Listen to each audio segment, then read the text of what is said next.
నమస్కారం యూట్యూబ్ ప్రేక్షకులకు మీ దిబులివి ఛానల్ స్వాగతం. ఈరోజు మనం చేయబోతున్నాం రాగి అంబలి. అది కూడా మనము ఈ ఎండాకాలంలో బయటేమో వేడివేడిగా ఉంటుంది. ఇది తాగితే మొత్తం కడుపులో వేసి పెట్టినట్టు చల్లగా ఉంటుంది. తాగిన తర్వాతే కాదు, తాగేటప్పుడు కూడా చల్లగా ఉండేట్లుగా నేను దీన్ని చూపించబోతున్నాను గైస్. దీనికి ముందుగా మనము ఒక గిన్నె తీసుకొని దీంట్లోకి ఒక చిన్న కప్పు కానీ గ్లాస్ కానీ వేసుకోండి. నేను చిన్న కప్పుతో ఒక కప్పు రాగిపిండి వేసేసుకున్నాను. దీనికి 4 నుంచి 5 గ్లాసుల నీళ్లు పోసుకోండి గైస్. ఇలా పోసుకున్న తర్వాత ఈ పిండి నీళ్ళు మొత్తము ఉండలు లేకుండా బాగా కలుపుకోండి. విస్కోతో కలుపుకున్నా పర్లేదు, స్పూన్తో కలుపుకున్నా పర్లేదు. ఇలా స్పూన్తో కలుపుకున్న తర్వాత స్టవ్ మీద పెట్టేసి దీన్ని లో ఫ్లేమ్లో మాత్రమే బాగా ఉడకనివ్వాలి. బాగా దగ్గరికి పడేట్లుగా ఉడకనివ్వాలి. ఇది స్టవ్ మీద పెడుతూనే 2-3 నిమిషాలకే దగ్గర పడుతుంది. అంత మాత్రాన మనకి ఇది పిండి ఉడికినట్లు కాదు. దాదాపు 15 నుంచి 20 నిమిషాలు బాగా లో ఫ్లేమ్లో ఉడకబెట్టేసుకోవాలి దీన్ని.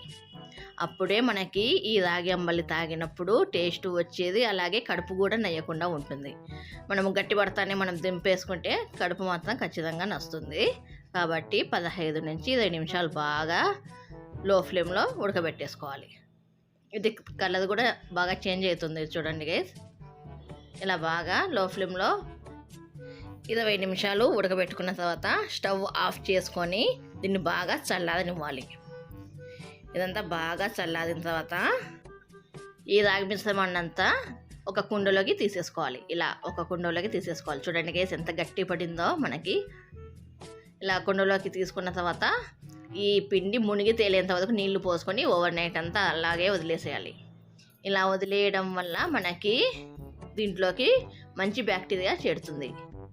అందుకని దీన్నంతా మనము ఓవర్ నైట్ వదిలేసినాం. ఇట్లా దీన్ని మొత్తము ఇలా పిసుకోవాలి. మనము చేత్తో కానీ స్పూన్తో కానీ లేదంటే విస్కట్తో కానీ, చేత్తో అనుకుంటే మనకు ఈజీగా అయిపోతుంది పని. కాబట్టి నేను చేత్తోనే దీన్నంతా కలుపుకుంటున్నాను. నీళ్ళు ఇది రాగిపిండి మొత్తం కలిసేట్లుగా ఇదంతా ఇలా కలుపుకున్న తర్వాత ఒక గిన్నె తీసుకొని దాంట్లోకి జల్లెడ పెట్టేసుకొని ఇలా ఈ రాగి మిశ్రమాన్ని అంతా ఫిల్టర్ చేసుకోవాలి. ఎందుకంటే ఇట్లా చేసుకోవడం వల్ల మనకు స్మూత్ రాగి మిశ్రమం కిందికి దిగేస్తుంది. పైన మిగిలిపోయిన ఉండలని పడేసేదే గైస్. ఇట్లా మనకి కింద స్మూత్గా సాఫ్ట్గా ఉండేది దిగుతుంది పిండి. ఇప్పుడు అదే కుండలోకి మనము ఎంత రాగి పిండి తీసుకున్నామో దానికి 2 ఇంతలు పెరుగు తీసుకోవాలి. 1 కప్పు రాగి పిండికి 2 కప్పుల తియ్యటి పెరుగు వేసుకోండి. అప్పుడే పెరుగు అయితే మనకి టేస్ట్ చాలా బాగుంటుంది. చిలుక్కోవాలి. ఈ చిలుక్కున్న పెరుగునంతా ఈ రాగి మిశ్రమంలో వేసుకోవాలి. ఇలా వేసుకున్న తర్వాత మళ్ళీ మొత్తం అంతా బాగా కలుపుకోవాలి. ఇప్పుడు దీంట్లోకి రుచికి తగ్గట్టుగా సాల్ట్, అలాగే కొంచెం సన్నగా కట్ చేసుకున్న కరివేపాకు, సన్నగా కట్ చేసుకున్న కొత్తిమీర, అలాగే సన్నగా కట్ చేసుకున్న పచ్చిమిరపకాయలు, అలాగే 1 పిరికెడు సన్నగా కట్ చేసుకున్న ఉల్లిపాయలు, ఇవన్నీ వేసుకొని బాగా కలుపుకోవాలి. ఈ ఉల్లిపాయలు వేసేటప్పుడు మాత్రము చేత్తో బాగా చిదుముకొని వేసుకోండి. ఇలా వేసుకోవడం వల్ల ఉల్లిపాయలలోని ఫ్లేవర్ అంతా ఈ రాగి అంబలిలోకి బాగా దిగుతుంది. అప్పుడు మనకి ఫ్లేవర్ కూడా చాలా బాగుంటుంది. ఇలా అన్నీ వేసుకొని బాగా కలుపుకొని 1 గంట సేపు ఈ మిశ్రమాన్ని అంతా రాగి అంబలిని మొత్తము కుండలోకి వేసేసుకొని 1 గంట సేపు వదిలేస్తే మనకు చల్లటి రాగి అంబలి తయారవుతుంది గైస్. మనకు ఫ్రిడ్జ్లో పెట్టుకునే పని లేకుండా ఇట్లా కుండలోకి వేసేసుకుంటే చల్లటి రాగి అంబలి రెడీ గైస్. దీన్ని ఇప్పుడు గ్లాసులలోకి వేసేసుకుందాం. ఇది తాగితే మనకు ఒంటికి చలువ చేయడమే కాకుండా ఎముకలు కూడా స్ట్రాంగ్ అయిపోతాయి గైస్.